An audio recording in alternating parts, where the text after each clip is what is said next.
Thank you all for coming. My name is Mark Roskine. I'm a board member with the National Transportation Safety Board.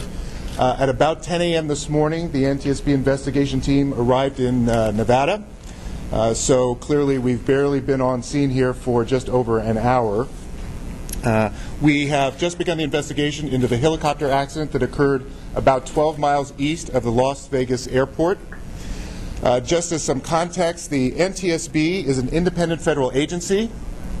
It is charged by Congress to investigate all civil aviation accidents, as well as significant accidents in highway, rail, marine, and pipeline. Our mission is to determine the probable cause of the accident and then issue safety recommendations so that accident does not happen again. Before I go any further, on behalf of all the men and women at the NTSB, I want to express our deepest condolences to the family and friends of those who lost their lives in this accident. Clearly, we've only been on scene for a very short time, so there's very little factual information. However, what I can tell you is that yesterday at about 5 p.m., December 7th, a helicopter that was operated by Sundance Helicopters was operating as a Part 135 tour operation. It crashed about 12 miles east of Las Vegas Airport. The aircraft was an Aerospeciale AS-350B2. There were 4 passengers and 1 crew member on the aircraft. All of them were fatally injured. Specifics regarding fatalities will be provided by the Clark County Coroner's Office, so you should reach out to them for updates and specifics there. The NTSB has responded to this accident with a 12-member GO team. Bill English, which is spelled E-N-G-L-I-S-H, Bill English is the investigator in charge, or IIC, who will lead the investigation team. He's a senior investigator with over 16 years of experience. Initially, 4 groups will be forming. They will be focused on operations, airworthiness, maintenance, and human factors. Now, besides the investigation team, we also have people from the NTSB's Office of Government Affairs, Public Affairs, and individuals from the Transportation Disaster Assistance Group who will be here for family support if needed. Now, over the next few days, the investigators will be going through the accident site very thoroughly, documenting everything that they can find. They will be gathering all the factual information that they can. You need to know that part of our focus is not just determining what happened in the accident, but why. And the why is critical for us because that allows us to issue a safety recommendation so that accidents like this do not happen again. While we are on scene, we will not determine the probable cause. While the NTSB is on scene, we will not speculate about the accident. Right now, we estimate that there's probably 3 to 5 days worth of on-scene work that will happen. Within 10 business days of the accident, there will be a preliminary report that will be issued and available on the NTSB website. And it could be 9 to 12 months before a final report is issued. Clearly, we are just beginning the investigation. There's very little factual information at this time. So we will be providing update briefings. The first one will be this evening. At those briefings, we will identify the activities of the day, tell you what factual information has been gathered, and tell you what activities are planned going forward.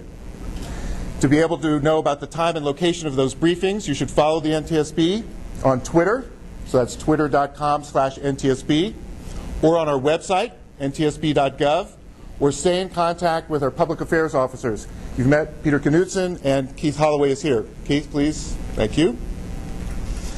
Finally, I would just like to acknowledge the first responders. They've worked very hard already, and we want to thank them for their effort thus far.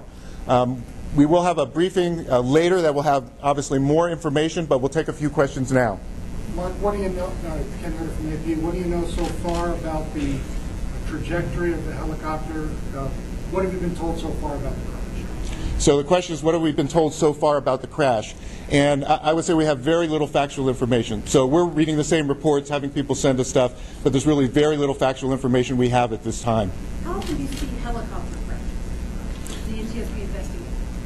So the question is, how often do we see helicopter crashes? And we'll actually have more detail about that stuff this afternoon. I can tell you that the last accident that I launched in October was a helicopter accident in New York. And again, so we'll give you better statistics by this afternoon. We'll actually be getting a report that will allow us to tell you any specific recommendations regarding helicopter operations. We already know from our own investigation that this operator has some history, and so I'll be able to give you factual information about all those later today. What about the last about any kind of distress call? Was there any kind of hint that he was in trouble? So the question is, did the pilot give out any kind of distress call? Was there any hint that he was in trouble? And that's the kind of information that we'll be going after. So we'll be looking at any kind of communication.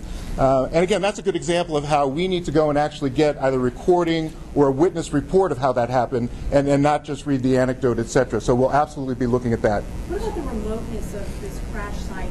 How does that, help or hinder your investigation? So the question is, what about the remoteness of the accident site and how that could hinder the investigation?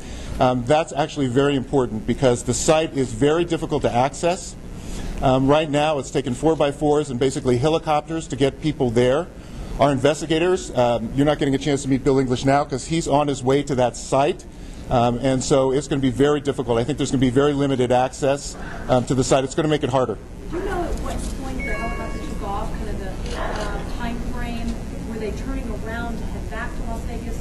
Kind of the ramifications of that, anything else? So the question is, when did they take off? When did this happen in the flight? That's all the kind of information we're going to get to. Mark, the Park Service reports that witnesses saw smoke. Did anybody hear anything? So the question is that folks in the Park Service saw smoke. Has anybody reported hearing something at the same time? Another important thing that we will follow up, again, we've seen the same reports, we've heard the same things. Having been here just barely an hour, we'll be looking into all of that. One more question.